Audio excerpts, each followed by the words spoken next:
Hi, Ann. Hi, How are you? I'm very, very good. Thank you. Good, good, good. Oh, and Charlotte just did a little stretch there on the couch behind Yeah, us. So that's good to see. You already gave me the Charlotte update, so I yeah. know that she's feeling pretty good. And yeah, and I'm feeling pretty good, even though I'm sweltering. And we'll see if I can make it through this episode without turning into a big, Puddle. pool. The Wicked Witch of the West just puddling out on the floor here. But it is warm in my neck of the woods tonight. And I also realized looking behind me, what does that clock say behind me? Can you see it? Uh, 5 o'clock, I think. Yeah, and we know that's wrong. So That's wrong. Yeah, I it guess is. never reset my clock Oh, when the daylight savings time changed. So okay, just I just figured that out right now. Okay, okay. so before we get rolling, I just want to rave about how fantastic the Noir City Portland Festival was. Virtual sellouts for every show. It was really, really terrific. The audiences were great, very enthusiastic. The Hollywood Theater in Portland was wonderfully hospitable. Ted Hurleman is the name of the guy who is my host there, and he was fantastic. And it was just great. We had a booze sponsor, this Aimseer Distillery in Portland. The gin was really good. The booze was good. The bourbon was good. They hosted a couple of receptions at the distillery. Uh, it was just great all the way around, and it was really fun because several times I was up on stage introducing movies, and I looked out in the audience and I realized that Todd Haynes, right, the Yeah. director, was coming to every movie. He was just sitting in like the fifth row center watching movies. It was very great, and it was so packed, and people were so garrulous and wonderful. I never even had a chance to talk to him. I just kind of let him know from a couple of comments that I made that I knew he was in the audience and watching movies. We had met once before in Los Angeles, and he is a big TCM fan, so that was That does great not fun. surprise me at all. Yes, of course. I made some comment about how I like it when filmmakers extend the noir ethos rather than trying to just do a pat remake once again. I said like Mildred Pierce, for instance. So I think he appreciated that. No. But I didn't draw attention to him in the audience. That was pretty No. good. Anyway, so that was great, and I'm also happy to announce the program is completely set for Chicago. What are those dates again? The September 6th through 12th at the Music Box Theater. 6 through 12 at the Music Box Theater, and we will once again pick up our theme of Darkness Has No Borders, because there we are alternating the English language films with foreign language films. And I can't remember the entire schedule right now. There were a couple of little. I do try to throw in new stuff as we go along, because Yeah. there are people like Margaret McGregor. She's watching right now. The fabulous Margaret McGregor was in Portland, you know, and I don't think Margaret has missed the Noir City Festival this year, and probably not last year either. Uh, so I do try to slide a few fresh titles into the program, so we're not just repeating something that we've done already. And I'm very excited to say that the opening night in Chicago will be probably the longest double bill we've ever shown at Noir City. Uh-oh. The 1946 Postman Always Rings Twice will be playing with Luchino Visconti's Ossessione, which is Oof. uh, not easy to get your hands on all the time, Yeah. and Yeah. so I'm very happy that we will have that, and that James M. Cain double bill. And of course, it's interesting that the Italian one was made 4 years before, 4.5 years before the American one. So that's pretty cool. So I'm excited Yeah. about that. Lots of other and a few other first time movies as well. So I'm excited about it. Yeah, I mean, I'm really excited you're showing Socione. I wish I could be there because I've only seen it in a really bad VHS print, which was, back when that was my first video store job. That was when I was at the Ah, video station in Boulder. And I would love to see like a good looking print of it. It'd be fun to see those back to back too. But yeah, Socione is my favorite adaptation, James M. Cain mine too. Mine adaptation. too. It's fantastic, and it's much in spirit. It's much closer to Kane's book than the Hollywood version. Anyway, so I'm looking forward to that, and I hope that some of the folks watching this will be there, and of course say hello. By the Yeah. way, you got a lot of people are asking where's Anne. Oh, nice. They want to see you at these festivals, you know. Uh-uh. So you're gonna have to, I say, hey, somebody has to work for a living around here. So, but one of these days you should make it to one of the roadshow festivals. I mean, you must have a lot of friends in Seattle, right? Yeah, I mean, there's some legal problems, but yeah, I could probably do Seattle Okay, again. fine. You can't go back to Seattle. Okay, I get the picture. I get the picture. So, okay, maybe I shouldn't have mentioned that. Go to some other one. Don't go back to Seattle. There's no going back, Ann. There's no, yeah. Okay, so let's jump right in, and I'm going to start off. I'm going to read the first question Okay. since you put this at the top intentionally. I know, so I'm reading this one for you.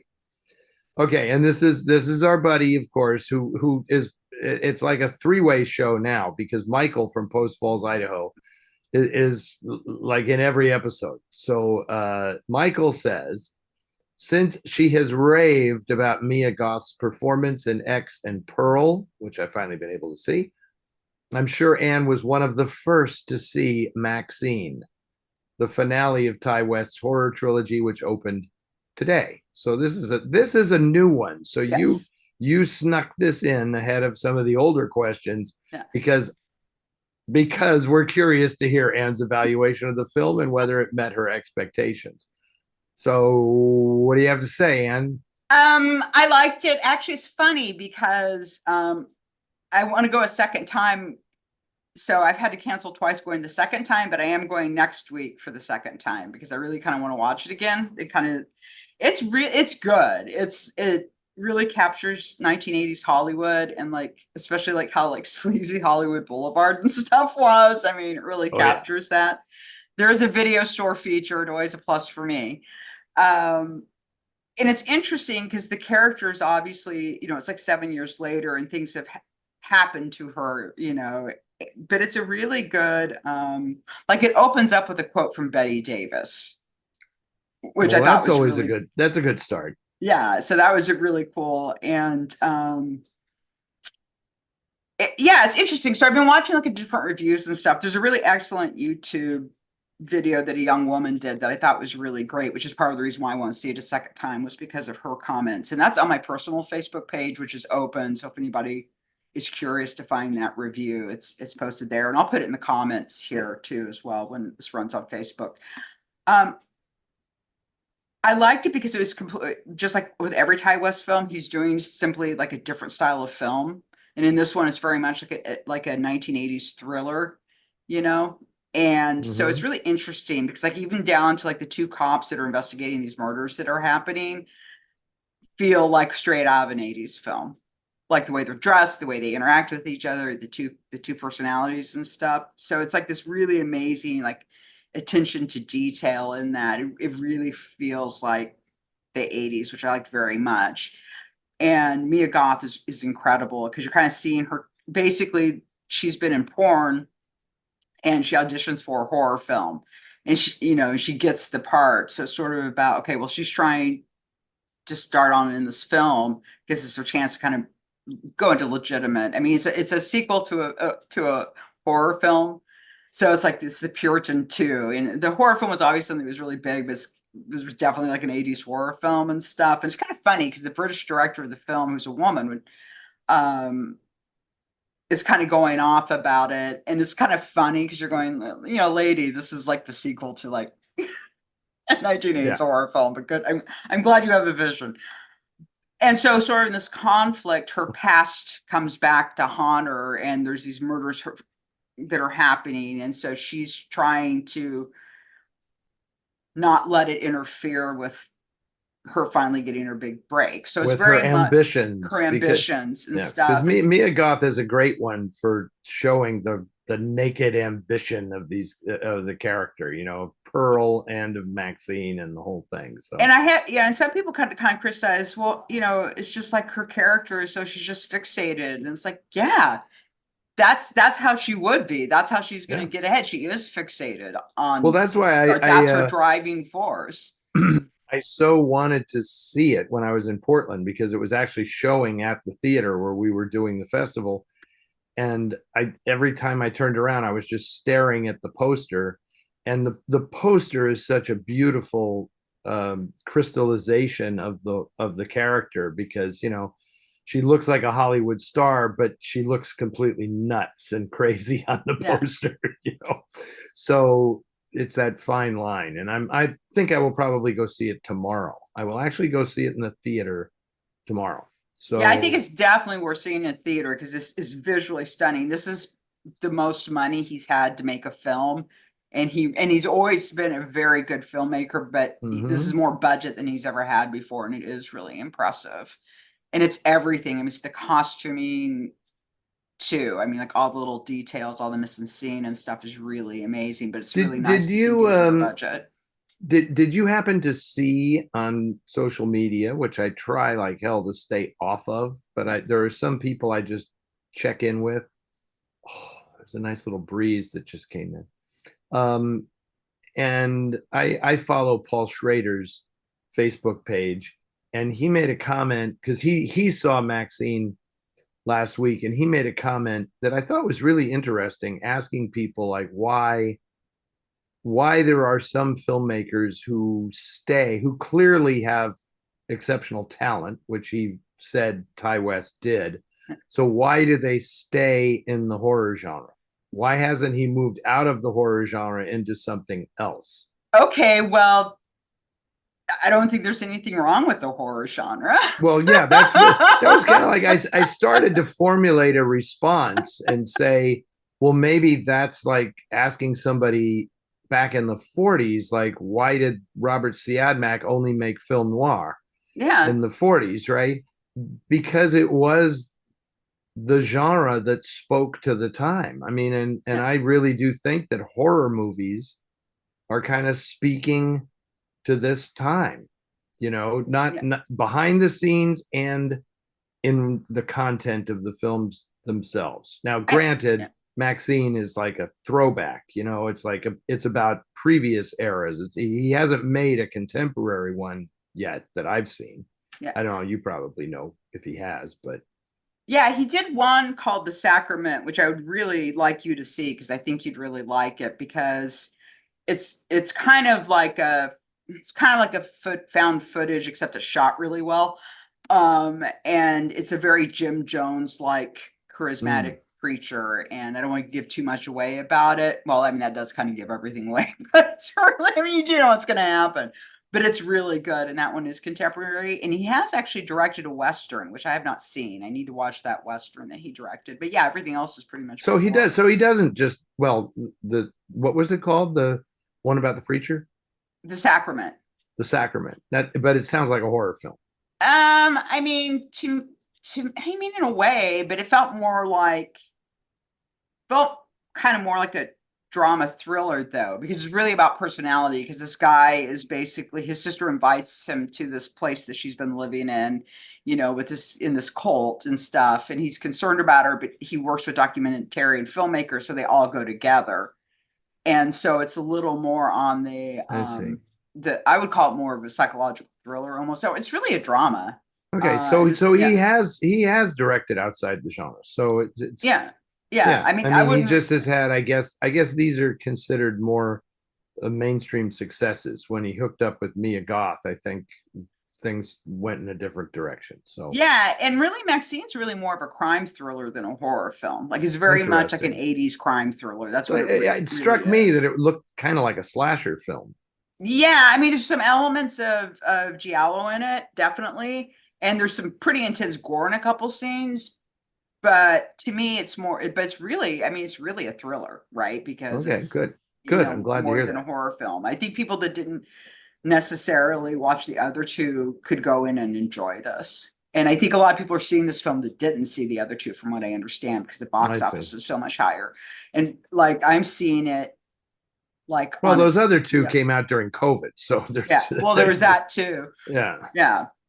But I mean, I saw them both in the theater, but yeah, so it'll be interesting. But I think Ty West, there's also just a lot of freedom in the horror genre too. I mean, that's the thing, is you have a lot more creative control, because there have been a couple filmmakers who made their name in horror, then went and did superhero films and then went back to horror because you have so much more Right. creative control over your project. And I think that's a big appeal for some people. I mean, other genres, the more studio interference you have. And I don't think Ty West's films would really work if he was working for like on a big studio project. Like I don't think he could, enact his vision that way. And it's kind of interesting because it really is sort of a fine line when you're talking about genre films versus, mainstream drama, let's say, because, Schrader's early work, it's a pretty fine line, Taxi Driver and Hardcore and Rolling Thunder. These are all films that could easily have tilted over into the horror genre, like I think especially Rolling Thunder could have gone that way. But then later on, when Schrader became like a mainstream A-list talent, and it many of the same themes and the DNA are still in those movies. I mean, he's remade Taxi Driver a bunch of times, Yeah. right? And just putting the central character in a different profession. And so it's not like he has strayed that far from what were initially kind of genre. I guess Hardcore wasn't really a genre picture, but I mean, and there is, anyway, by the this way, I've never really concerned myself with this. It was just funny because I read that comment and it sounded to me like he was a little bugged that why did the really obviously talented people stay in a certain genre yeah. when they're needed, that energy and vitality that they have as filmmakers is kind of needed now in mainstream cinema where it's lacking, I think, in a lot of cases. So, But they don't want to spend the money. well, I mean, that what's Ty West that's supposed to do? Make a superhero film? You know what I mean? well, that seems to be the only option. It's Yeah. like, oh, I finally made it. They gave me a superhero film. And that's Yeah. what's weird when you see actors, the same thing happens to them, Yeah. right? It's like you see somebody and they bust out and it's like, wow, this person is incredible. And then the next thing you know, they're in a spandex suit and I mean, thank God there are people like Robert Downey who can do both, Yeah. right? And but it is kind of weird. Anyway, Yeah. so all right, I will compare notes on Maxine after I see it. Okay. And it'll be fun for me to see it a second time. I'm really looking forward By to the seeing it way, again. I did see on the same general subject. I did see a movie that you recommended to me. Um, was it called Last Stop in Yuma County? Yeah, yeah, Was that it? Yeah. It was very engaging. yeah, It felt to me very, very much like a calling card movie. Like yeah, somebody making a low budget film with a lot of stuff going on in it to say, see how dexterously I handle all this. yeah. And I mean, it reminded me a little bit of what was the one that came out a few years ago. I'm going to embarrass myself and the actors for not remembering any of them. I think Chris Pine was in it. He played like a Manson figure, and John Hamm was in it, and it was like last night at the El Royale or something. Yeah, I haven't seen that. Yeah, it was.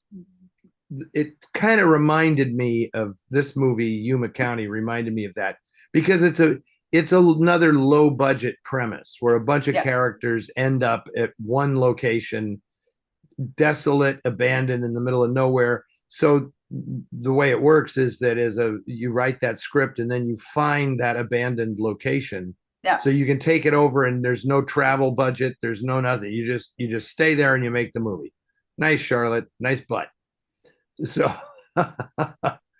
um, that one that one was infinitely more complicated than Yeah. the Yuma County one, Yeah. which was fun because it was so simple and just one damn thing after another, and then everything goes off the rails. And that's what I liked about was just it went there. Plus, I mean, I just love Jim Cummings so much. So Yeah, he was good. He was really good.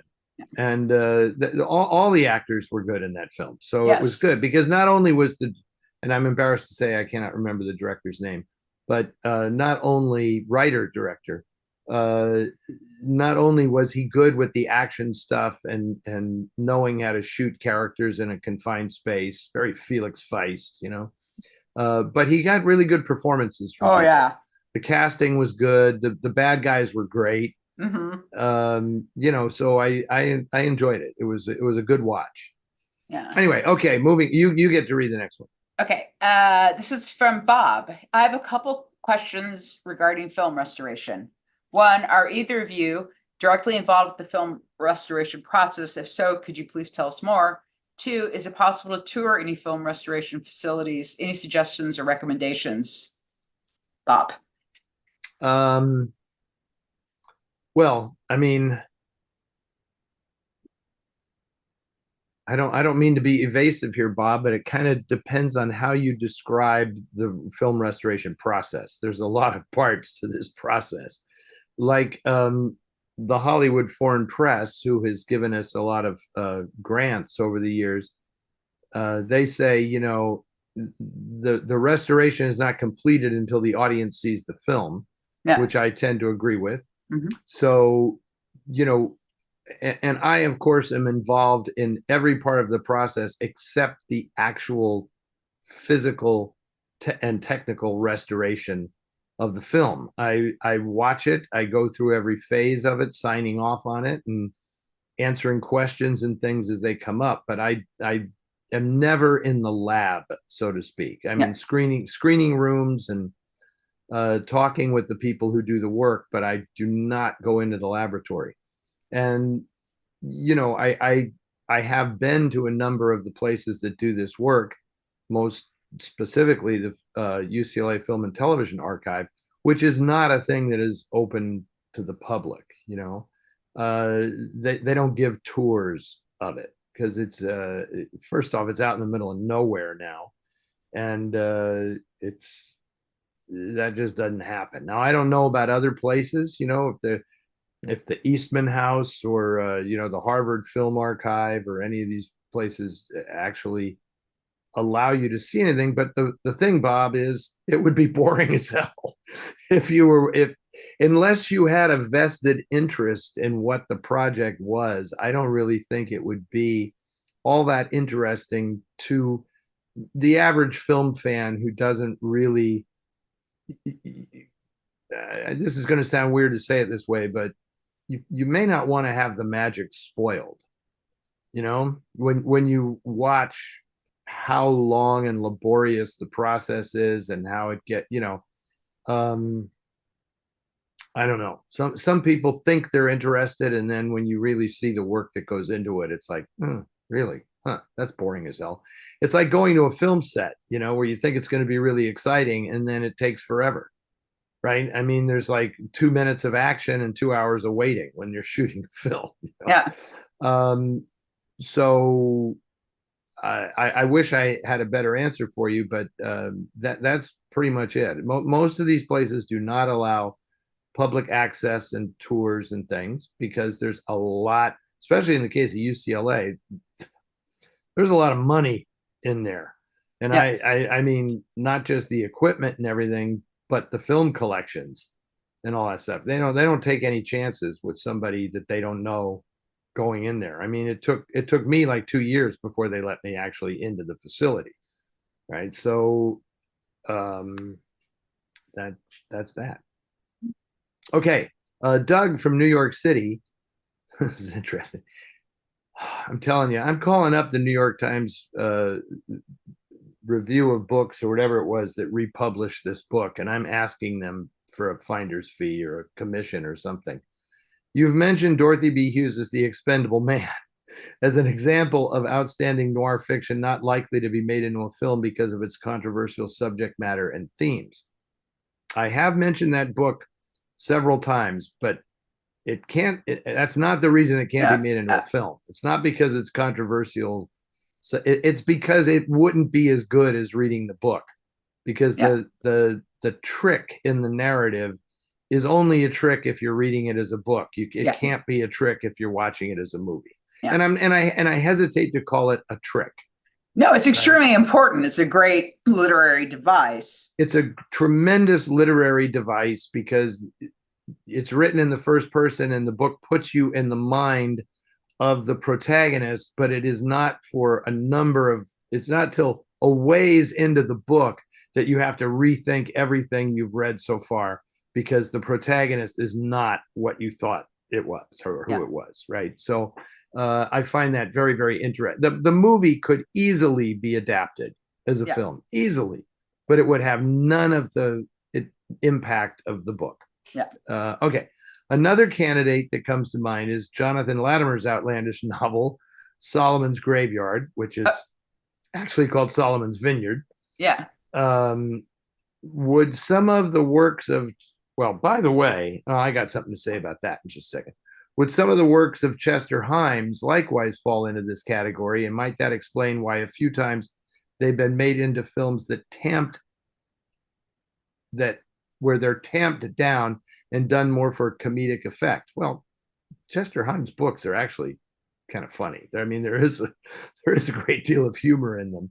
And, Chester Himes has had a number of, right? I mean, Cotton Comes to Harlem and Come Back Charleston Blue and the Rage in Harlem, which had a really great cast, and Bill Duke directed. So those are pretty good movies. Can you think of other examples of noir fiction that have been too hot or controversial for Hollywood or elsewhere to touch? Well, given the outcry that erupted when Michael Winterbottom did The Killer Inside Me, the newest version of The Killer Inside Me, he did it as it was written, but I don't think he had the right touch for the film, and I don't think he cast the right person as Lou Ford. I have no problem with Casey Affleck as an actor.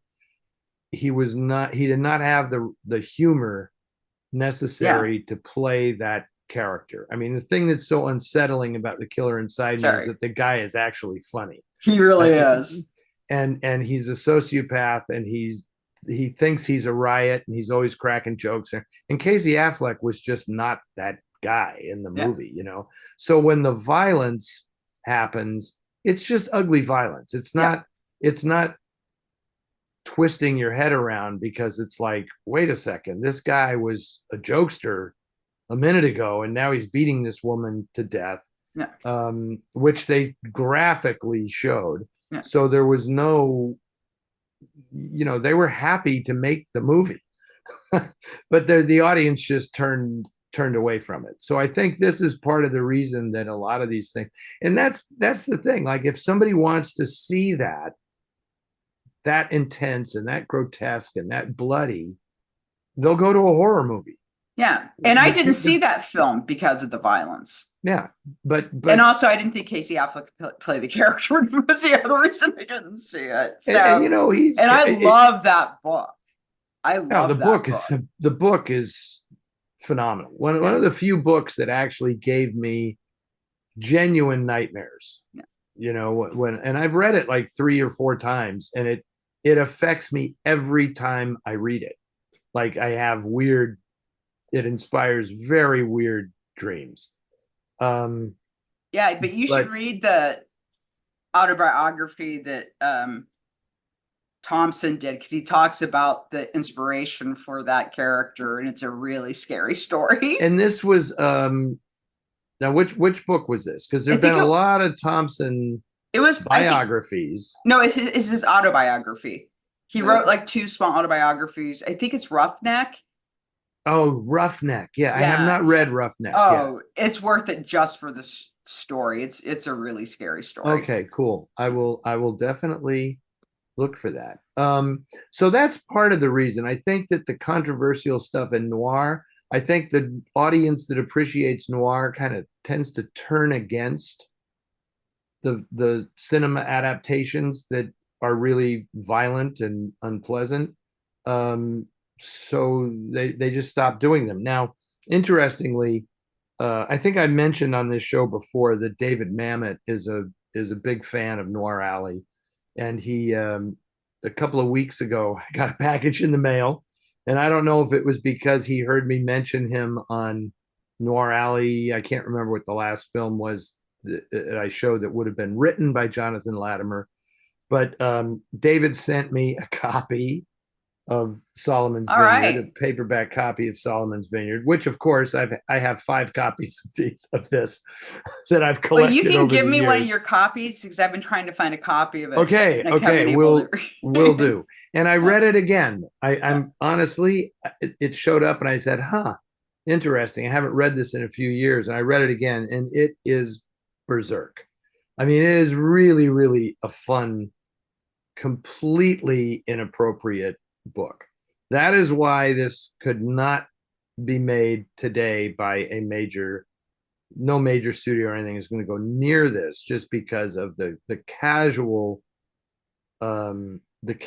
sex and I mean it's a really weird book and I yeah, love it and it's like a really it clearly is inspired by Hammett and it's very yeah. much it's like a cross between the Dane Curse and Red Harvest is Cool. what this book is, and it's tremendous. And I'm reading it again, and I'm having fantasies about writing a screenplay for this because yeah, you could do this today. So much of it you could do better than ever, Yeah. and then parts of it, like the dialogue, there's no way you could get away with this. But David also included in that package this Latimer book, The Lady in the Morgue, which I had not read. And I have read the first 50 pages of this. It's completely unfilmable, which I think is why he sent it to me. Like, can you believe this? Yeah. Like, the first scene in this book is the most outrageous thing I have ever read in hardboiled fiction. Yeah. It starts with guys hanging around the morgue. If you've seen Abandoned, right? The Yeah. movie Yeah. Abandoned with Yeah. Dennis O'Keefe. Yeah. So imagine the beginning of that film, which takes place in the morgue. And Dennis O'Keefe, will say he's playing Bill Crane, the detective who's the protagonist in Latimer's books. And they're hanging around the morgue, and there are 2 writers just lurking because they want it. There's been an unidentified woman whose body is in the morgue, and the newspaper reporters have pointed out how attractive she was. Yeah. So they're coming to the morgue and hanging out to see who's going to come in to identify the body, because Yeah. that's where the story's going to be. But when nobody shows up late at night, these 3 guys go into the morgue with the okay of the morgue assistant, and they gamble by betting on the ethnicity, sex, and ethnicity of the dead bodies in the drawers. Yeah. So oh my God, it is so bad. It is so inappropriate and perverse that like they're just trading money. And it goes on like this for like 8 pages. Yeah. This is the start of the movie, right? And then of course the chapter ends with a great twist. Yeah. But it's just like you could not write that scene and put it in a screenplay today unless it was a horror movie. Yeah. Then I suspect you could get away with it. But Yeah. because, all bets are off on horror movies now. But as a film noir, people would say this is disgusting. This is totally reprehensible. And he graphically describes each of the corpses as the Yeah. drawer is pulled open. So it's just so funny that this guy went on to become like arguably the best screenwriter of film noir. But his novels not really easily adaptable to the screen. So that's interesting to me. And by the way, I'll tout something else now. This I'm giving my buddy Scott a tumble here. The Devil Raises His Own by Scott Phillips is coming out, I think, next month. And I blurbed this book. It's kind of a noir about the start of the pornographic film industry in Hollywood at the beginning of the last century. Yeah. It's kind of interesting. It's kind of like a early version of Maxine, maybe. There you go. So, and I'm going to do a couple little promo gigs with Scott to promote the book. He's the guy who wrote The Ice Harvest. Oh, okay. Yeah. And you know, and a few other good books as well, Cottonwood and The Walk Away. I'm sorry, Scott, if you're listening, I'm drawing a blank on your more recent books right now, but good stuff. And I was glad to see this one, and I'm happy you sent it to me. Okay, and then Doug also added, given the prominence of New York City in noir fiction and film, it seems conspicuous by its absence as a venue for recent Noir City festivals. Ever had a festival there, and might you consider doing it in the future?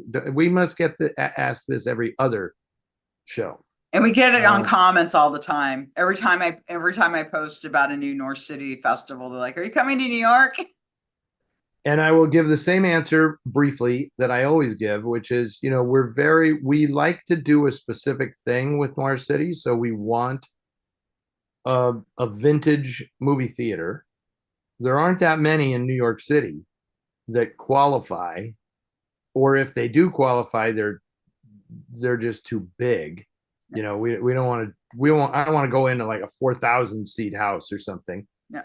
And I don't want to go into like the Angelica Film Center or something like that, because that's not the Noir City vibe, you know? Yeah. It has to be a single screen theater so that we can take it over and like have a noir party there. Yeah. And there are no venues in New York that qualify, and the ones that do qualify don't really want me there. And you just have to ask why, you know? Yeah. I have done things at Film Forum. Bruce Goldstein, of course, is a good buddy, and he's you know, a longtime advisory council member of the Film Noir Foundation. But the Metrograph invited me and then disinvited me, and the Paris Theater invited me and then disinvited me for mysterious reasons. And so something's going on there that I don't understand, and I go where I'm wanted. Let me just put it that way. So if you're in New York and you really want a Noir City Festival, I would say talk to the venues that you think it makes sense and see what their reaction is. Maybe you'll find out something that I don't know. There you go. So that's that. Hey, let's see if I left the name off of this one. I'm so sorry. Thanks to your Film Noir Foundation's Blu-ray of Too Late for Tears, I've become a huge fan of Lizbeth Scott. I find her completely beguiling as an actress, excuse me, and have begun going back and watching all her other films. I'm curious to know what you two think it is about her that makes her stand out from other actresses of her day. Also, I really love the LA issue of New York City Magazine. Any chance we'll get an all New York City issue? Interesting. Thank you for the comment about that LA issue. I've gotten a lot of really good feedback on that. Which is greatly appreciated. And I will also, before I forget, I want to mention that if people are watching who do get the magazine and subscribe to it by donating to the foundation, $20 or more, gets you a subscription, a digital subscription, or you can buy the Amazon issues. Imogen Sarah Smith, the editor of the magazine, and Danilo Castro, the managing editor of the magazine, and myself were talking about how we want to add a letters to the editor section in the magazine now, because we want to hear what people have to say about it. So I mean, this is the kind of thing I'm talking about. Like, people really responded to that LA issue. Yeah. But we up till now have not had a way of putting those letters in the publication, but we will do that starting with the next issue. We're actually going to have a letters to the editor thing. So whoever you are who wrote this, if you want to send this with pertinent comments about anything you particularly liked, that would be appreciated. Okay, as for Liz Scott, Liz Scott's she's just fascinating to me, because I'm going to just say flat out, she is not a very good actress. But there's something about her. There's a quality that she has that, her mentor, Hal Wallace, clearly saw it. And he saw what the trend was and which way the wind was blowing in Hollywood. And when he saw the success that Howard Hawks had with the Hawks woman, and creating, basically creating Lauren Bacall, that's what got Liz Scott her foot in the door. She was acting on stage in New York before that, but Hal Wallace brought her to Hollywood and really tailored movies for her. And if you see her, she has the voice, that really husky voice. She's beautiful, obviously. She's more masculine than other women at that time. I think she and Ella Raines were the two most masculine actresses that made film noir. And she just resonates with some people and not with others, because there are plenty of people who don't care for her at all. I remember Jane Greer telling me, because they made a picture together called The Company She Keeps, and Jane just kind of backhandedly said, she really wasn't good. She had a very hard time delivering her dialogue while she had to do anything. So just like walking down the street, opening up a gate, walking up the stairs, pulling out a key, putting it in the door, opening the door, and going in the house, she could not do that while delivering dialogue. She couldn't make it smooth. She had to always stop, deliver the dialogue before opening the gate, open the gate, walk in, continue the dialogue. Same thing when she gets the key out of the purse, she has to concentrate on getting the key out of the purse. She can't do all of these things and deliver dialogue at the same time. She is not Barbara Stanwyck. Let's put it that way. Well, and I think I like Liz Scott, and she's okay, but like in the movie she did with Barbara Stanwyck, Strange Love of Martha Ivers. Strange Love of Martha Ivers. I mean, she was so outclassed. Like Stanny was just so, you know what I mean? And even I know Stanwyck was no way, like her interactions with her were great in those scenes. It's not like she wasn't purposely like overshadowing her or anything like that. No, I think she only had one scene, if my memory holds, But she was playing with Van Heflin, and Van Heflin is about as good as it gets in Hollywood. As natural as it. By the way, I met Van Heflin's daughter in Portland. Oh, wow. She lives in Portland, and she came out to the movies, and she was absolutely delightful. It was so nice to meet her. And guess what? No surprise, her name is Vanna. V-A-N-A, Vanna Heflin. Oh, I just want to say, sorry, go ahead. Go ahead. No, go ahead. This question was from Gary from Brooklyn. I looked it up because it was bothering me. Thank you, Gary. Okay, sorry about not doing that right away. Stanwyck's hometown. Very cool. So anyway, I mean, when Liz Scott was directed well, like Andre Dutoth directed her in Pitfall, she was great. She's great. She was a great performance. I mean, and that to me, that's her best movie. Pitfall is Liz Scott's best movie. She's totally believable, and she's really, really good. I showed Bad for Each Other with your boyfriend Charlton Heston on Noir Alley recently, and that did not go over so well. That was one of the more poorly reviewed films I've shown on Noir Alley. I haven't actually watched it yet. I have a copy, but I've never seen it. I kind of knew going in that one wasn't going to go over that well Yeah. because it's not really a film noir.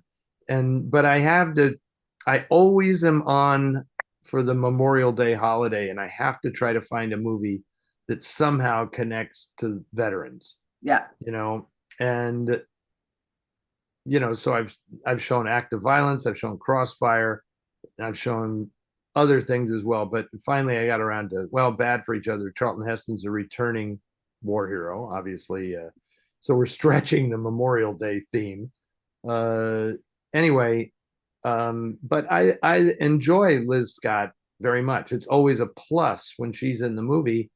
I just don't really think, she's in a class with other actresses. She's no Gloria Graham. Let's put Yeah. it that way. But Yeah.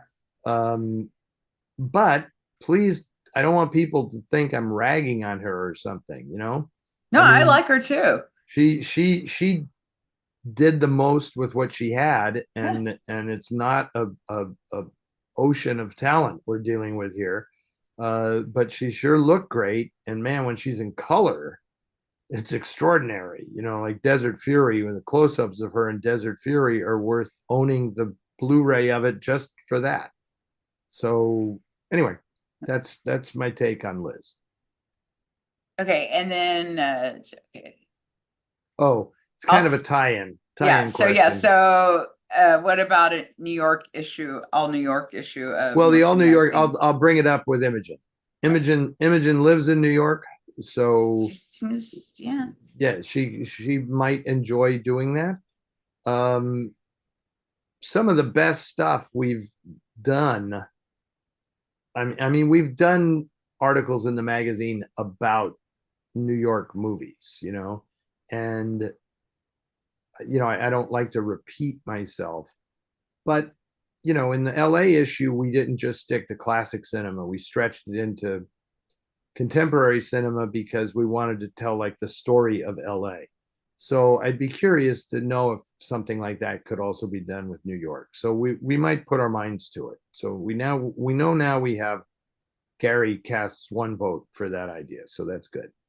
And then Richard from New York then asked, what is the best New York City noir film? What do you say, Anne? Have a It's favorite? funny because when I read that question, two things popped into my one. One was actually Blast of Silence, which I Yeah, sure. which I think is a terrific New York film. And then also the one, oh my God, the future Ben Casey's in it. And it starts out in New York. He's a mobster. He's the hitman. It starts out in New Yeah, York. starts out in New York, but it ends up in LA. It's a Yeah, total but I LA film. liked it because you Murder really, by Contract. yeah, and you see that difference between New York and LA and that experience of being from New York and going out to LA. So to me, it's like the perfect New which York is LA film. which is all in Vince Edwards' attitude Yeah, more than anything they're actually showing, because the yeah, stuff in New York is like it he barely leaves his room, yeah, you know. But the obvious answer here is Naked City, yeah, because it is, as I've always described it, the Black Valentine to New York. yeah. But I'm gonna just to be goofy, I'm gonna suggest one classic film and one more modern film that to me just reeked of New York, and that would be Sam Fuller's Pickup on South Street, Yeah, and of yeah, course, yeah, and Martin Scorsese's Mean Streets, yeah, yeah, both of which were shot in Los Angeles. So that'll show you how good the director and the art director and everybody was. That I mean, a lot of Mean Streets was actually shot in L.A. Wow, I had and no idea. yeah, None. I assume that was shot in New York totally. no, most of it was in L.A., I believe. And like the scene where De Niro blows up the mailbox at the beginning when he drops the bomb in the mailbox, that's like in San Pedro or something. And there's obviously stuff shot in New York because all the Yeah, street signs and everything and the downtown stuff. But that's like classic Hollywood. That's second unit yeah, stuff. When they're in the bar and when they're, all the interiors, Scorsese just knows New York in his bones, so that he knows exactly how to recreate it on a set, and that is what he did. yeah. Um, uh, what was There's and Pickup also on South Street is all Lyle Wheeler, who was the art director at 20th Century Fox, gets all the credit for making that. I mean, you can tell it's fake when you're yeah, watching the movie, but it just has such a New York feel, for the subway and the cramped apartments and the shack over the wharf, and the subway at the end. It all just feels so New York because none of those things would have appeared in an LA based movie, right? But they yeah. were all recreated at 20th Century Fox. Yeah, and there's two things that popped into my mind. One is The Thin Man, which is sort of the glamorous New York of yesterday. And then the other film, which I cannot remember the name of, this is really bad, but it was with Elliot Ghoul and Ted showed it to me. It was based on a play, and it's about this, God, it's the weirdest friggin' movie. This guy, Elliot Ghoul's like a photographer, but he takes like photographs of really weird stuff, and this sort of very like bossy woman sort of marries him, and then he kind of gets brought into her family home with the father and the mother, but it's set in New York in the 70s because that was when the film was made. So you're seeing like just how insane everything was in New York, and it's sort of like about the deterioration of people in New York because of the level of the violence and everything that was going on then. And then there's just sort of these violent things that happen that are very kind of shocking, but were things that were going in. You see the impact of I don't think I know this. I'm you got to find out the name of this movie yeah. Ted before showed we're it to me. It done. was really good, but Elliot And Gould was the lead in it. and so it was made in the 70s. It was made at the time, yes, concur. So probably around 1970, I'd say probably This 1970s. was post counterculture Elliot Gould, like Yeah, I post would say getting straight and all that stuff. yeah. So yeah, I felt more like later than that. And like I said, but it's a very almost surrealistic story. Huh. Like you can totally tell it was like based on a play. It's also very funny, but it's also really shocking in parts. But it's really about Oh, like do the way. you mean Little Murders? Is that It's the Jules Pfeiffer film. I believe Elliot Gould is in that. it? Is Um, that what it was called? I don't know. Guys, I'm gonna look it up. okay. And while you're looking it up, I'm going to throw in another vote for Side Street. Anthony Mann's Side Street is one of the great New York City movies because it's just the travel log all around New York in that film is really um and it's as good as The Naked City. The Naked City is a police procedural set in New York. Side Street is more of a film noir, Which one? Wait a right? minute. Which one's Side Street? Side Street is the one where Farley Granger is the postman and he steals the envelope of money out of the file cabinet on his route because he wants to what else? He wants to get away and open a service station with his newlywed wife. That's the massive ambition of every guy in film noir is to open a Sorry. service station, right? And That's why I'm so laughing. yeah, and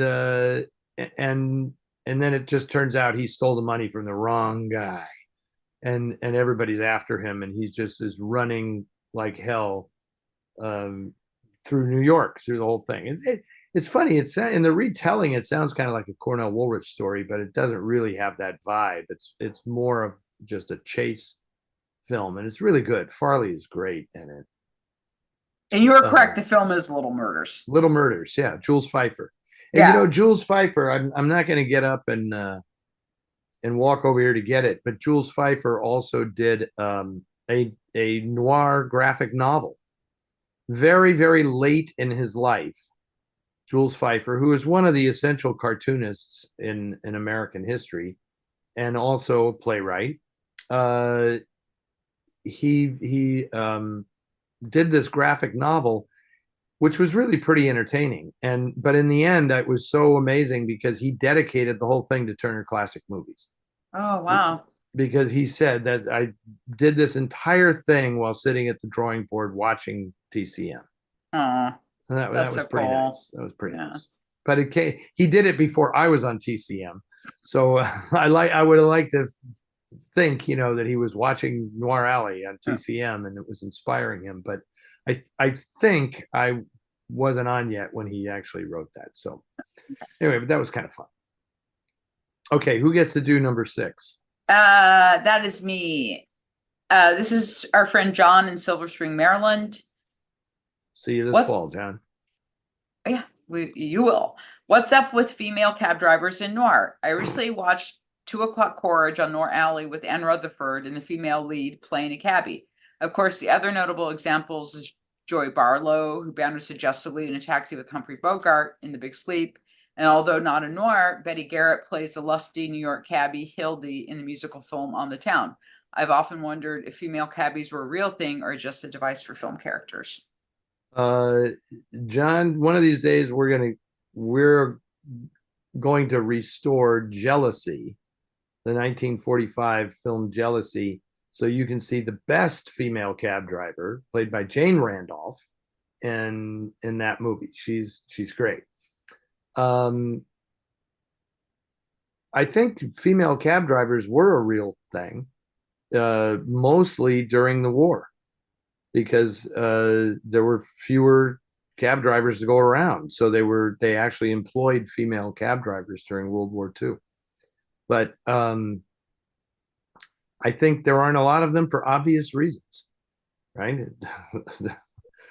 Cities aren't as safe as they used to be, and the idea of a woman cab driver, you can only imagine who that would be if she was like later than 19, in the 60s on, be tough, really tough. So I don't believe there's any prohibition against female cab drivers, except that most women don't want to put themselves in what is a predominantly male environment and deal with all that nonsense. So I just don't think that's why you see female cab drivers. But if you can find it, John, check out Jealousy, with where Jane Randolph plays this um, Julie, I think is her name, and she's married to a Czech emigre screenwriter. It's kind of interesting. I love that. I love that movie. It's one of the craziest movies of its time. Yeah, it's a good movie. And also Elsa Lanchester and Hell's Half Acre. Yes, yes, good call. Good call. She's the Gabby Cabby. Yeah, yeah. She's fantastic. She's really good in And that. she's a little sweet on Evelyn Keyes in that Yeah, yeah, movie. there's definitely a little. There's Definitely definitely a little. a little something that they snuck in there. That was pretty good. Okay, now another of our regulars, Alan from San Anselmo, California, uh, says, Eddie, you used to live up in the hills where the two houses that appear in Experiment in Terror are with Lee Remick are okay. Okay. I understand Lee's house is still there, but looks different. What about the other home? I have no idea. I'm sorry to tell you, I have no idea. Also, in the movie, the two scenes that appear at a swimming pool were filmed on location at the Town and Country Club in Fairfax, California, very near where I live. Okay, that's good to know. I didn't actually live up in those hills. I played baseball when I was a kid up there at Clarendon Park. So this is weird. I'm going to tell a funny story. I'm going to leave names out of it. I don't know why, because I didn't have permission to tell this story. So I'm just going to leave the name out of it.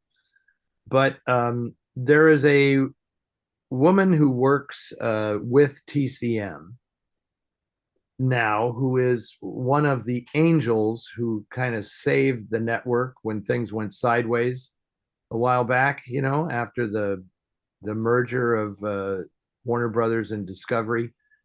And she's very, very tight with Steven Spielberg, and kind of got Steven and Martin Scorsese and Paul Thomas Anderson to rally around TCM. And she came up to the Bay Area back in January to see the Noir City Festival for herself, to see what we do there. And we went out to dinner and we were talking, and she watched that episode of Noir Alley where I showed Experiment in Terror. And she said, that was very interesting that you said you played ball up there and you knew that neighborhood, because I lived up there. And I said, oh, that's interesting. I didn't know that you were from San Francisco. And she said, yeah, everybody, my bio always says, she was from other parts of the Bay Area, but she says, but I grew up and went to school in San Francisco. And I said, well, that's interesting. Where'd you go to school? And she said, Herbert Hoover Junior High School. And I said, that is where I went to school. And it turns out we were there at the same time. Oh, wow. And I am 1 year older than she is. We were there at the same time. And she said, which gate did you go in to, when you went to school? She said, did you walk to school? And I said, every day. Walk to school every day. And I said, oh, only the back gate. Never went in the front gate at Hoover. Never. And always the back gate. She said, me too. And I said, well, there's only one street that funnels into the back gate. And if you entered through that gate, there was a really good chance you walked past my house on the way to school. And we talked about this. And sure enough, she walked past my house every day that she went to school. And then look at this. Dare I say, I'm going to choke when I say this. Dare I say that 50 years later, we are united and we find out we were classmates at the school at the same time. That's amazing. How weird is that? Yeah. Yeah. And she was recently in San Francisco and took a picture of herself, a selfie, in front of my childhood home. It's a small world, right? Anyway, that was that. So your turn. Where are we? We're on 8. This is from Liz. Have either of you seen the remake of d.o.a? I saw the trailer and it's beautifully photographed, and John Doe has a wonderful face for film noir.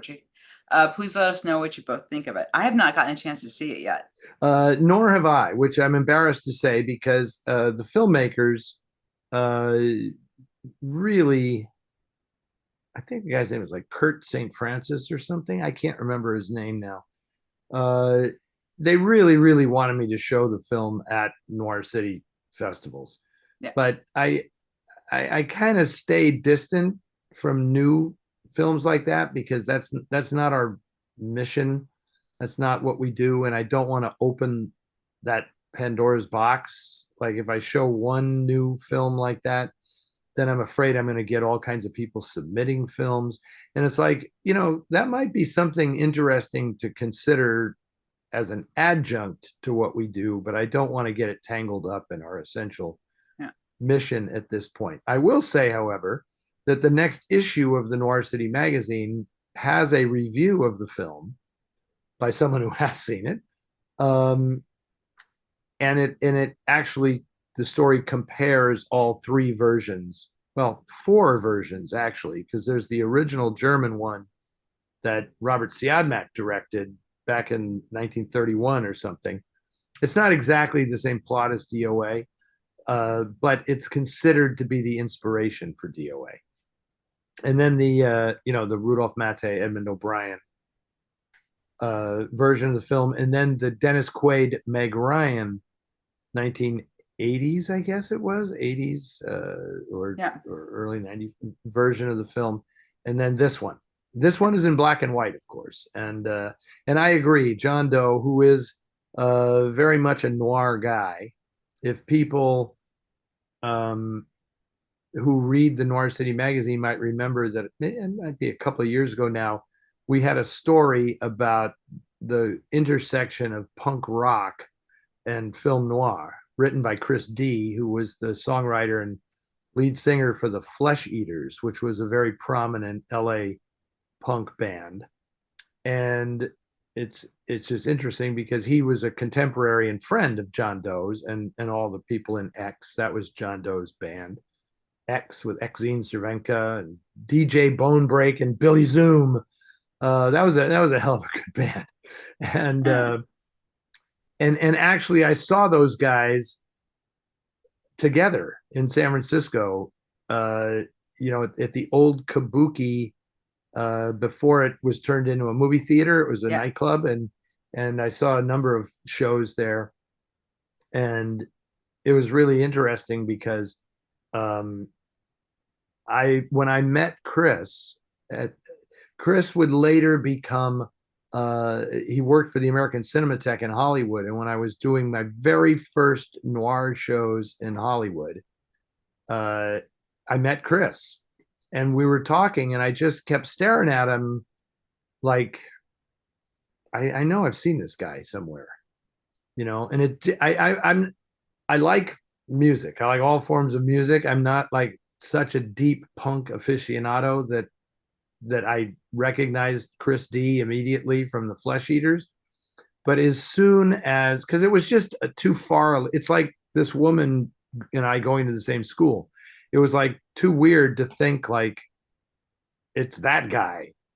But indeed, I saw the Flesh Eaters and X, and I think the Plugs were on that show. It was either the Plugs or it was the Blasters, or it was I don't know, Los Lobos or somebody was on that bill, and like that was Chris. I had seen Chris in his glory, in his leather pants and no shirt, howling out his songs, and later on we would become colleagues working together, and then uh, a couple of years ago he wrote that great article about how Yeah. how he transitioned from how film noir was always there as part of his life, but then he kind of explained why a lot of punks meant in the best way.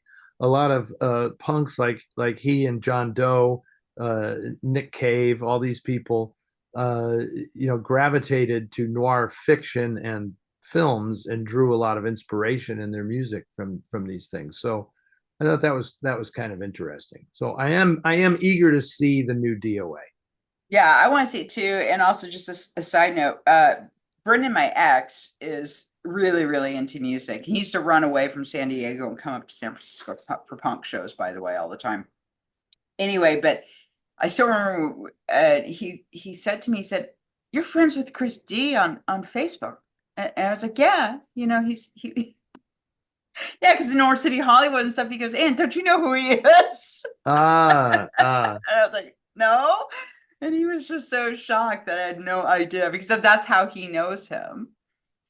Yeah, of course. And Chris, in addition to all the great albums, he's also a really good writer of, pulpy noir fiction. I'm looking over at my bookshelf and I've got like 5 of Chris's books right over here, Shallow Water, Mother's Worry, Dragon Wheel Splendor, uh,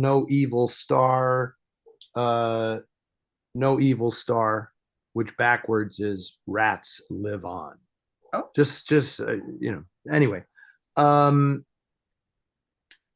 and I'm trying to think like well, Jello Biafra, right, yeah, from the Dead yeah, Kennedys, has been coming to Noir City in the Bay Area yeah. since the very first festival. And I love the guy. I mean, he donates to the foundation every year. Yeah. We can count on a donation from Jello. He's a really good guy. Okay, Charlotte's back in the picture. Yeah, she's had a nap and now I guess she likes punk music. That perked her That up. that oh that well now that's Emily, right? This is Charlotte. That's Emily Oh on the that oh pillow. so they No, oh Emily's always been there. oh Charlotte was that was somewhere always them. else. So that was Oh, actually okay, Emily okay. before. This is And a then big show for these two. yeah, Yeah, yeah, there won't be a Tizzy. I fed Tizzy already before because I know I have to feed Tizzy before we start doing this, or she's going to cry her head off yeah. and interrupt us. So I fed her, and she's just stretched out downstairs on the nod. So okay, is it me now? It's you now. Okay, this is Warren and Ellen from Pittsburgh. I think Warren and Ellen are kind of newcomers to this, but they're avid newcomers. Uh, I recently heard a lecture on the top film scores of all time. I'd be curious to know what that list comprises, right? Yeah, me too. I was surprised and delighted to see Miklos Rozsa's score to Double Indemnity listed among them.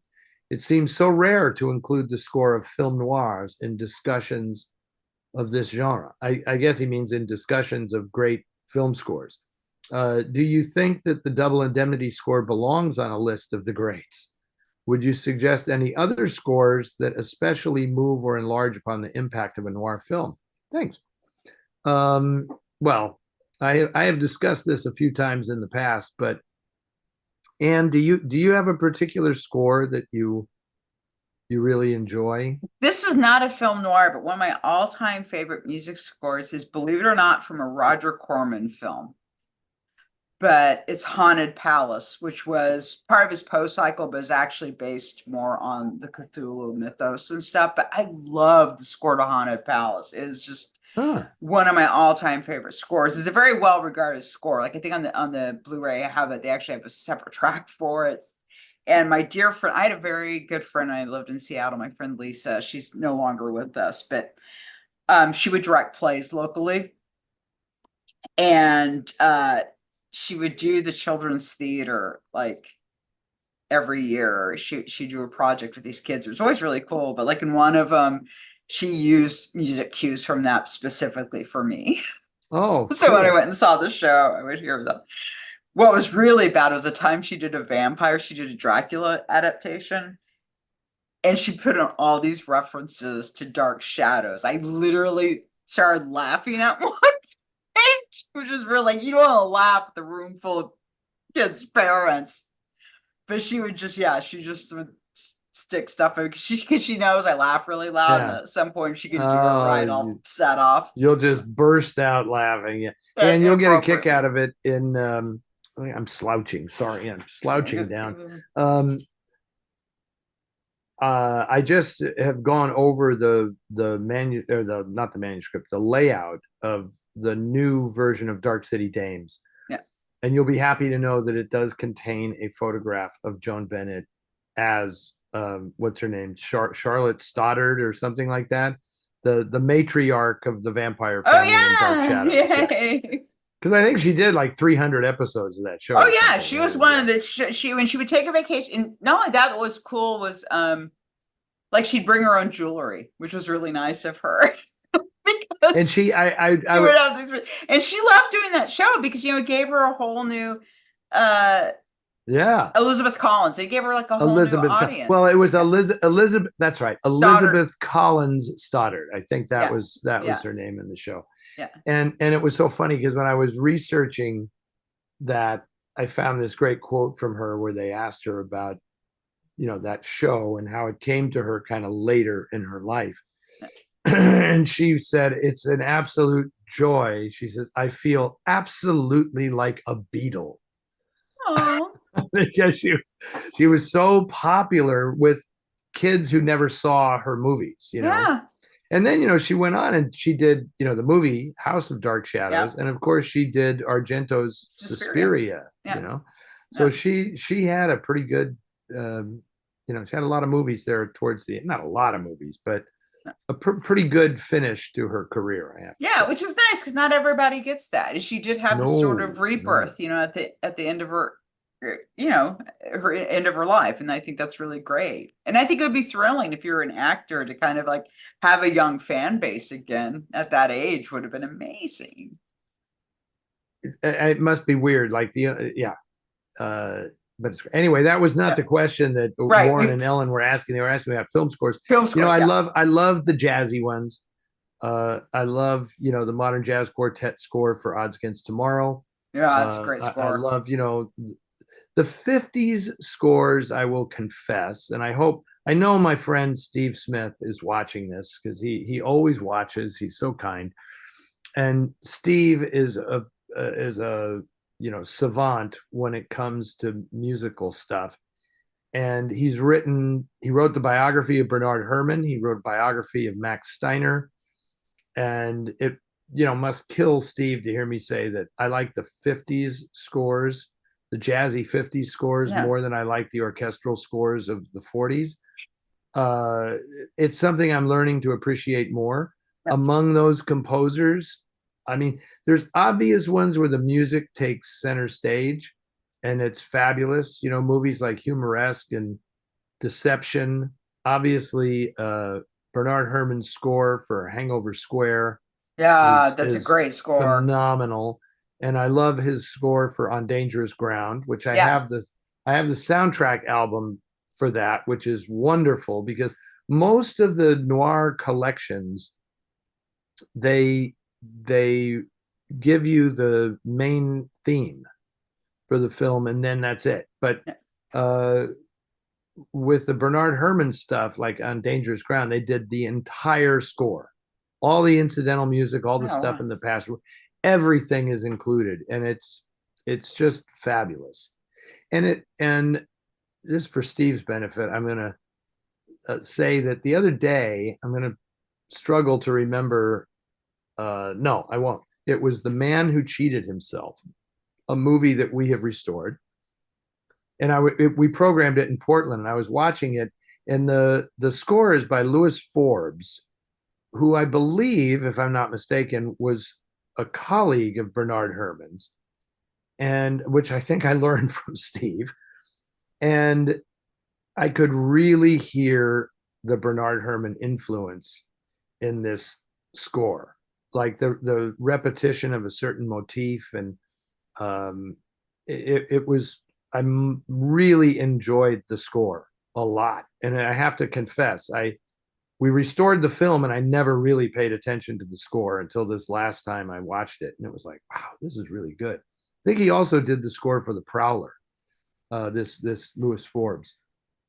And so, yeah, all the Bernard Herrmann scores are great. Among the orchestral scores, I really love the Miklos Rozsa scores, and I like Franz Waxman's score for Night in the City, which is fabulous. It's on the American version of the film, but it's not on the British version of the film. I prefer the British version of the film because it has a lot of stuff in it that isn't in the American version, but the score is much better for the American film. There's all this incidental music in the British one that they wouldn't pay the rights for in America. Yeah. Right. So they're using like American music and things throughout the British film. And for some reason, like Home on the Range is in it. And there's a couple of Cole Porter songs or something. And they just took them out for the American version and replaced it with this really brassy, propulsive Franz Waxman score. So those are a few. Those are a few of the favorites. I love the score to The Killers. I love the score to Crisscross. Those are all Miklos Rozsa scores, as is Double Indemnity. And I love the score to The Third Man. Yeah, I mean, it's so ballsy to have done that, and as much as he does, because the only times I've ever heard people critical of The Third Man is because of the score. Yeah, it's divisive. Yeah, it's like too much zither. It's too much zither music, but it was so unique. I mean, and it kind of really fits Harry Lime's personality. That's the thing. Yeah, because he's very kind of playful in a way, and I feel like that it really makes it Harry. The score, it makes it really feel like his film. Yeah, and it's the contrast between all this horrible stuff and this kind of lightweight, blithe kind of instrumentation. It's it was a very clever idea. Now, I understand why some people think it was overused a little bit in the movie. I get it. But Anton Karas isn't complaining because he got an entire career out of that one melody. So good for him. Good for him. Okay, so I think this is the art. Wait, this is okay. So this is interesting. So these questions are from November for you who are playing at home. If you're playing at home, where the hell are we? Where the hell are we? So these two, I just thought it was funny because these literally came within a week of each other. So Ken from Oklahoma, where I am from originally, by the way. That's why you put this question. Ken's always going to get his questions answered for sure. This is the second one that we've done. If you could create a film noir and cast anyone you wanted, who would be in your dream cast? This includes protagonist, sidekick, antagonist, henchman, femme fatale or homme fatale, in-law or authority figures. And Danielle, you're directing a film noir and you have all the greats from the 30s, 40s, and 50s at your disposal. Who is your cast? Okay, so they both wanted to know this. I swear we've had this question before. Yeah, we have had this question before. Oh, okay. We haven't done it in a long time. And it's funny because I played this game years back at the TCM Classic Film Festival with Rose McGowan. Yeah. Rose McGowan was my guest, and because she's a huge film noir fan, Rose McGowan actually owned the old RKO sign from the studio. It was in her living room in Oh, Hollywood. wow. And we had this discussion, like we took over RKO and we're gonna we kicked Howard Hughes out and we took over RKO, and who are we going to cast in these films and who are we going to borrow and from anyway. This is a good question. I mean, there's usually two answers. Like if you can't get this person to play the part, then you go to this person. Like if you were casting the Weasley informant, Yeah. obviously you're going to cast Elijah Cook Jr. Right. But if he somehow isn't available, we're going to cast Percy Hilton. So, There you go. I mean, there's usually like two options here, right? If you're going to cast the cop, who's your cop? Let's just compare notes. If you're casting the cop, he's not the lead, but he's the he's the cop who's breathing down the neck of your noir protagonist who is suspected of a crime he did not commit. And Edmund O'Brien. You're going to cast Edmund O'Brien as the cop. Okay. Yeah.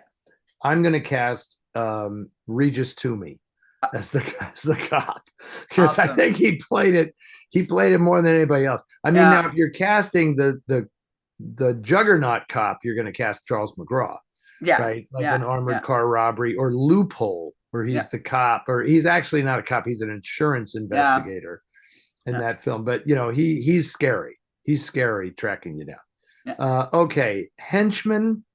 Who's your favorite henchman? And this can't be like a major actor. This has to be a character actor who plays a henchman. For henchman. Oh, you know who else would be a good cop breathing your neck? Would be Ward Bond. I can't believe I didn't. Think of him. Ward. Yes, exactly. Yeah, Ward Bond would be great. Starting with the Maltese Falcon, right? It's my favorite. Yeah, he would be good. Henchman. I'm going to go with Jack Lambert, who is in The Killers. Yeah. I can't remember the name of the character, but he's in The Killers. He's in The Unsuspected. He's in Kiss Me Deadly.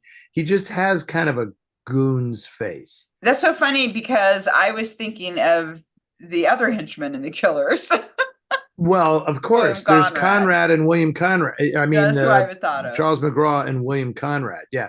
But see, William Conrad was, I don't think of him. He was perfect in The Killers, but I don't see him as a henchman type because he could do other things, Yeah. And I love him. Here's a little teaser, and maybe some folks watching this can throw out some ideas on the Facebook page. We're going to do a story in the Noir City magazine called One Scene Wonders. Did we talk about this already? No, we haven't. We're going to do a story called One Scene Wonders. Oh, no, we did talk about it. We talked about it last week. Okay. Not last week, the last time we did this. Because all right. Yeah. So I lose track of everything. Yeah. But that's William Conrad. He has more than one scene in The Killers. Yeah. But the movie in which he has one scene is Sorry, Wrong Number, where he plays Mr. Morano. Mr. Morano has called and said, and he shows up at that weird beach house and like reads the riot act to Burt Lancaster and Harold Vermeulen towards the end of the film. And he's fantastic, but that's not a henchman. That's like he's not Mr. Big, but he's taking orders from Mr. Big. Yeah. In that scene. So, but okay, now it's so funny because when you say protagonist or femme fatale, those are ones that are so big. How do you decide if you want Robert Mitchum or Humphrey Bogart or, Robert Ryan or Sterling Hayden? Yeah. I mean, any of those guys I would pick. And, for a femme fatale, there's just so many that you can choose from. It's like, who's your favorite? I'm going for Barbara. You're going for Barbara. But again, unless something I would have liked to what I would have cast Barbara in as the antagonist. That's who I want Barbara Stanwyck. I want her to play the antagonist. Okay, cool. That I like that. I like that idea. But I mean, I'm thinking more like the barfly, or the Yeah. chanteuse who only has one scene in the movie. Like, who would you cast in that part? Yeah. Those there's an actress named Joan Shawley, I think her Yeah. name is, who she plays a drunk in Woman on the Run, Yeah. and she became a favorite of Billy Wilder, and he cast her in all these movies, and she Yeah. always played the same part. She was like Yeah. a woman holding up the bar, had a few too many, and she gets really good lines, and she's great at it, you Yeah. know. Anyway, yes, we did talk about this before because I mentioned Frank Jenks was my guy who has that one scene in High Wall. Um, if you're asking me Oh, who, also, yeah. go ahead, come on. Well, no, I was also thinking henchman. I really do like William Bendix as a henchman. I mean, I really love him, like in The Glass Key. Yeah, And that's really, he's just a henchman in that, but he's fantastic. yeah, he's a good and he's also a good sidekick because Hmm. He's a he great sidekick. He can do both. He can do the bad guy and yeah, the good of that type of character. He can do yep, both. So yep. he could also be a sidekick. So did we answer that, or did we not really answer that? I mean, I didn't say, because the question wasn't really, it was who would you cast? It wasn't who's your favorite doing this or that Yeah. or anything. Um, I mean, Femme Fatale, I probably would have liked to have seen Linda Darnell do something a little more. I mean, in Hangover Square, she's totally a femme fatale, like the Yeah. Yeah. definition of it. But it's, an Edwardian thing. I'd like to Yeah. have seen her play that character in a more contemporary. Um, she kind of wasn't really a femme fatale in Second Chance. Have you ever seen Second Chance? Mm-mm. The one with Mitchum and Jack Palance, and it was shot in 3D, but it kind of RKO had fizzled out by then, and I don't think they really released it wide in 3D, and it's really hard to see in 3D. That's something I would be talk about a restoration project to bring that back in 3D. I only wish the movie was better. I mean, there's good stuff in it, and Robert Mitchum battling Jack Palance, with Linda Darnell screaming her head off is pretty good, but um, the rest of the movie isn't really good. So there, I think we answered that. Yeah. And of course, if it says you're directing a film noir, well, if I'm producing the whole thing, I'm stepping aside and letting Robert Siodmak direct my film noir. There you He's, go. he's the best. So Yeah. Yeah. Absolutely. And story by Cornell Woolrich. a story by Cornell, but a screenplay by Jonathan Latimer, because There you Jonathan go. Latimer has a sense of humor that is just unsurpassed. We also showed up in Portland. We showed Night Has a Thousand Eyes, and that's a Latimer screenplay. Not as funny as his other screenplays, except the William Demarest Yeah. character Yeah. is kind of that's all Latimer, I think. Yeah. And um, it's amazing how quiet that movie is. It is. I think it's the quietest film noir ever made. Yeah. Everything is hushed in that movie, and I think it's like Gail Russell sets the tone. She is so quiet, and then Edward G. Robinson kind of matches. Once he is,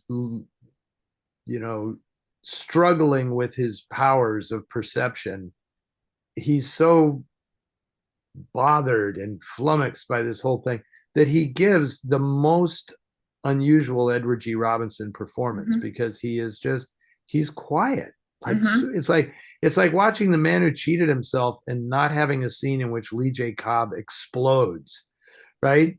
I mean, he's quiet through the whole movie. It's amazing. And I think it's the only time I've ever seen Lee J. Cobb play it so down, tamp it Yeah. all down, really interesting. Anyway, okay, Anne, I'm gonna do something new Okay. this week. Maybe I'm introducing a new segment on Ask Eddie and Anne, but because I got so much feedback from people, both emails and online, and even tonight, because of the person who wanted to know about the Expendable Man, I can't Yeah. tell you how many people have brought that up since I mentioned it on Noir Alley. So I think so I love the fact that people take my book recommendations kind of seriously. So I'm going to suggest a kind of an unknown book that I recommend to people. And this time I am doing uh, works by a writer named Massimo Carlotto, an Italian writer. This book is called The Goodbye Kiss, but that's the English translation. It's actually called Arrivederci Amor, Ciao. It's the title. And it is a fabulous, truly noir novel. And Carlotto is a wonderful writer with an amazing backstory. He also did The Master of Knots, The Colombian Mule, and I have several others that I couldn't put my hands on right away. But just a very, very interesting writer who, like other several other writers who wrote noir, like Chester Himes, who served time in prison. Um, Carlotto was accused of killing. Um, he was accused of being a leftist terrorist in Italy and accused of killing somebody. And he was a political activist, and so he felt the police were trying to railroad him. And his attorney told him at one point, just run, Yeah. just run. And so he fled Italy and lived for several years in South America until he was apprehended and extradited and went back to Italy to serve out his prison sentence. I think he ended up serving 11 or 12 years in prison, and he became a writer when he got out, and his books are just tremendous. Yeah. And he writes a series of books about a character who's like, he's not a private eye, he's not a criminal, he's just a guy who knows how to get things done. And they call him the alligator. And he like lives by himself, and he always hangs out in this bar, and people come to him with problems that need to be solved, and he gets involved in these crimes and mysteries, and you never know when the books start whether he's going to be a criminal or whether he's going to do something that's considered, upstanding and good. He's just, Yeah. it's like if it intrigues him, he's going to do it. Yeah. And the books are just fabulous. So that's my recommendation for this installment is Massimo Carlotto. Cool. And you're more than welcome to offer any of your recommendations, book wise or movie wise. You always do anyway, but I'm just making it kind of formal. Yeah, I've been getting into these, like, gone down this like rabbit hole of early 70s Spanish films. And which I really enjoy. And I think we've talked about the Carol Baker stuff, but there's like now I'm getting into Paul Nash. He's a very famous Spanish actor from that period and stuff. And I just watched this one, Blood on the Dragonfly's Wings. And it was really interesting because it's really like a crime story, and he plays like this detective, and he's doing that total, like, it almost feels like a parody of a hard-boiled detective, a police officer and well, stuff. It's like a giallo, right? It's like a Spanish giallo. Yeah, I mean, it's set in Italy, so this one is actually set in Italy and stuff. Okay. You know it because he has a mocha pot on his stove, so I'm like, oh, this must be Italy. And the woman that plays his girlfriend, I've seen her in another film, the bad Carol Baker film that Ted and I watched. But and it's hard to believe, but she's very tall now. She's kind of short, so she's really tall, and I love her outfits and stuff. But they have the best chemistry. They're like Nick and Nora, right? Because she gets involved in the investigation, but the chemistry of the two of them, despite the fact she's like towering over him, was amazing. It just added so much to the film. You know what I mean? And they were very playful and cute together. And what is? Do you remember the title of the movie? Yeah, it's Blood on. Oh, you just told Dragonfly's Wings. I'm sorry, these names. That part of the world, they always love those titles. Bird with the crystal plumage. And those giallo films are so interesting because that's what we were talking about earlier. I mean, those are the films that combine crime and horror. That's kind of what it is, and There's just so many really interesting films, not just by Dario Argento, but honestly, it's a genre that I've seen a fair amount of stuff. There's another book um, right up here. My friend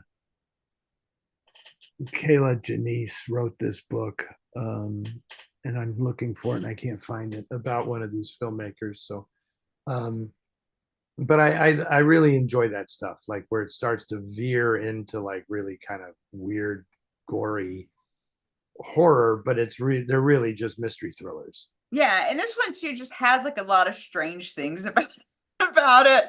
It's kind of, I don't want to give anything away, but just like at the end, you're just going like, I'll just say this part. At the end, you're going, why is this character a female impersonator?